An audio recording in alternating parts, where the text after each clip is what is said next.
to my channel Learnovate. Today we will going to discuss about the excitation, contraction of the heart, and ultimately we will going to discuss about the conduction system of heart, that is the passing of the impulse from the SA node towards the Purkinje cells and inside the whole ventricular system of the heart.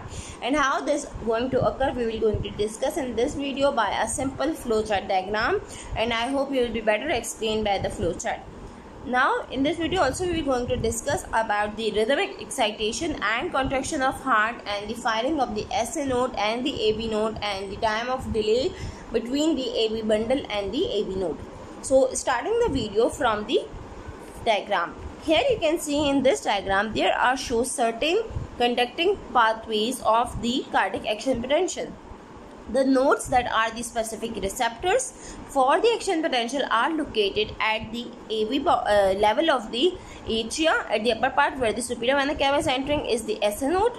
Then there is the presence of the AB node at the interatrial wall, and then this AB node is going to pass through the AB bundle that is present in the both right and left side of the interventricular wall, and then from the AB bundle this impulse is going to pass into the Purkinje fibers that are the fibers extension of the AV bundle, and these fiber extensions are present in the walls of the both ventricle, and from these walls the ventricle this action potential is going to transmit into the whole heart. So if we see the action potential generation, that is starting from the SA node, that is the main pacemaker of the heart, and this action potential is going to pass to the AV node.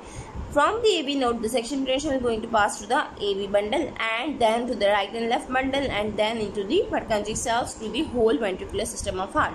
Now we are going to see it by a flow chart to be easily remembered.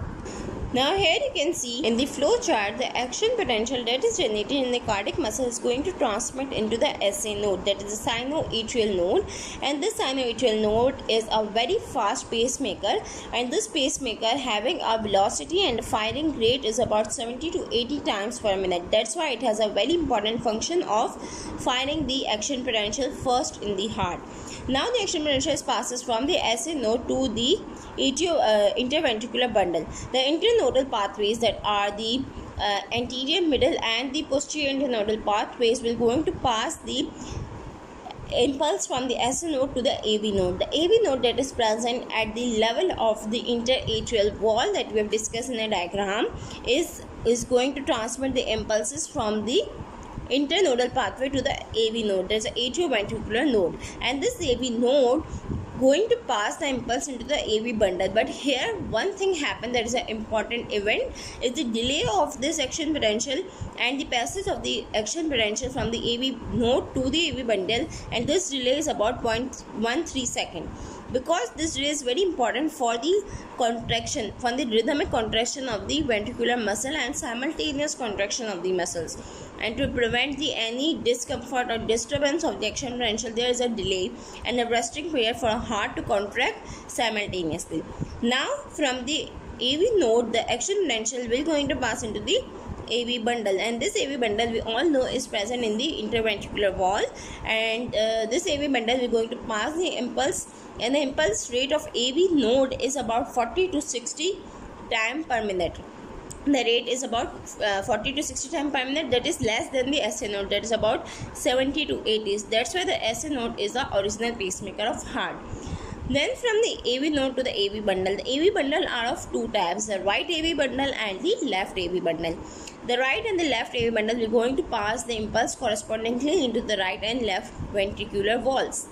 Now from the AV bundle the impulse is finally going to pass into the Purkinje fiber system, and in the Purkinje fiber system this impulse is going to transmit the action potential into the ventricular walls and into the ventricular area. In the whole ventricles the action potential has been passed, and in the ventricles there will be a contraction of the ventricle, and there will be a flow of the blood from the ventricles to the aorta and to the pulmonary valves to the lung, and there will be a complete oxidation or the clearance of the blood, and the systemic circulation will go to pass the blood. In this way the action potential is transmitted from the conduction system of the heart, and at last at the ventricle. So this was a easy flow chart for you guys to remember and to be explained easily. So this was the general explanation. I hope you did explain well. Thank you for watching. Subscribe for more and don't forget to give your feedback at the Facebook page.